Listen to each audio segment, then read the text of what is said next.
Lalu judul selanjutnya adalah dispensasi kawin dalam Undang-Undang Nomor 16 Tahun 2019 Perspektif Maslahah Mursalah.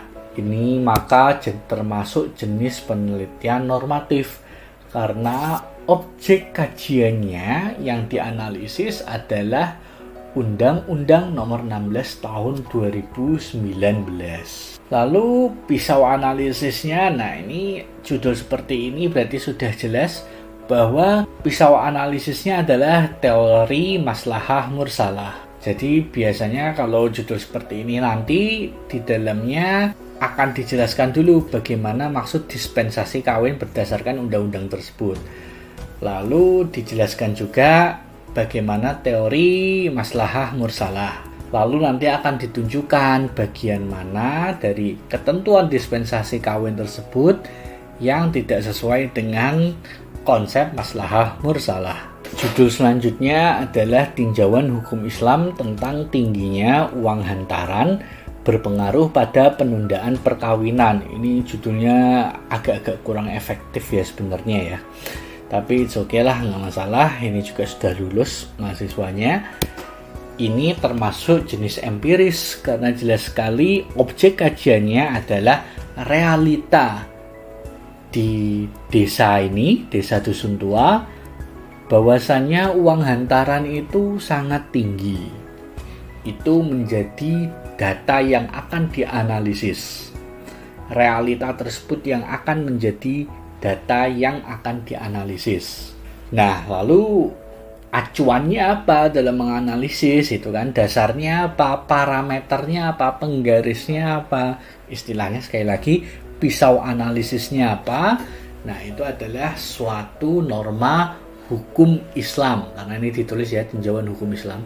Maka peneliti ini pasti akan menjelaskan suatu norma hukum Islam yang dijadikan acuan.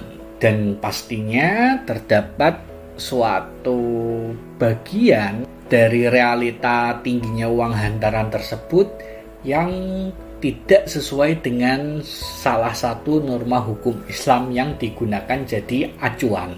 Lalu judul selanjutnya analisis terhadap penjelasan hukum Pengadilan Agama Batang nomor sekian tentang kebolehan janda menikah di bawah umur 19 tahun. Maka melihat judul ini termasuk dalam penelitian normatif. Hal ini karena objek kajiannya, objek yang akan dianalisisnya adalah pendapat hukum Pengadilan Agama Batang nomor sekian. Nah, ini berarti peneliti nanti juga akan menampilkan suatu norma hukum yang dijadikan acuannya, yang akan dijadikan sebagai pisau analisisnya. Dan sudah semestinya penjelasan hukum Pengadilan Agama Batang nomor ini ada yang tidak sesuai dengan suatu norma hukum. Judul selanjutnya adalah analisis hukum Islam terhadap larangan calon mempelai melewati wilayah Kedung Pengantin. Studi kasus Desa Taman Rejo, Kecamatan Limbangan, Kendal. Judul skripsi ini walaupun sekilas terlihat seperti penelitian empiris karena ada studi kasus Desa Taman Rejo dan lain sebagainya. Namun kalau melihat judul yang dituliskan ini, maka seharusnya ini masuk ke dalam jenis penelitian normatif. Kenapa? Karena objek kajiannya adalah suatu norma hukum. Larangan calon mempelai melewati wilayah Kedung Pengantin ini kan suatu norma hukum. Nah, norma hukum tentang larangan tersebut yang akan dianalisis. Nah, dianalisis itu berarti kan ada parameternya ya untuk mengatakan ini benar atau tidak, ini baik atau buruk. Nah, parameternya atau pisau analisisnya adalah suatu norma hukum Islam. Jadi saya nggak bisa menjelaskan lebih detail karena ini saya cuma melihat judulnya saja. Yang penting Anda paham ya, kalau judul seperti ini tuh berarti objek kajiannya mana, lalu pisau analisisnya bagaimana.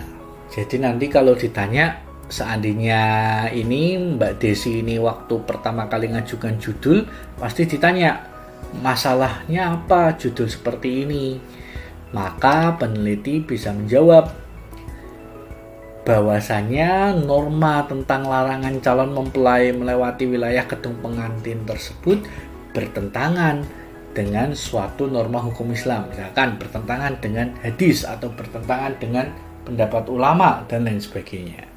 Judul yang terakhir adalah implementasi Perma nomor 1 tahun 2019 tentang administrasi perkara dan persidangan di pengadilan secara elektronik di Pengadilan Agama Banyumas. Nah, ini walaupun di judulnya ini mengambil suatu peraturan, namun ini objek kajiannya bukan norma hukum yang ini, tapi implementasi dari Perma nomor 1 tahun 2019 tentang administrasi perkara dan persidangan di Pengadilan Agama Banyumas. Jadi objek kajiannya adalah realita di Pengadilan Agama Banyumas.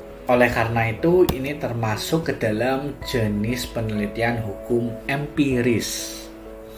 Karena objek kajiannya adalah realita. Baik, jadi pisau analisisnya ini bukan ini ya, bukan Perma nomor 1 tahun 2019 ya, bukan ya. Dan juga yang dianalisis bukan Perma nomor 1 tahun 2019-nya, tapi implementasinya dari Perma tersebut.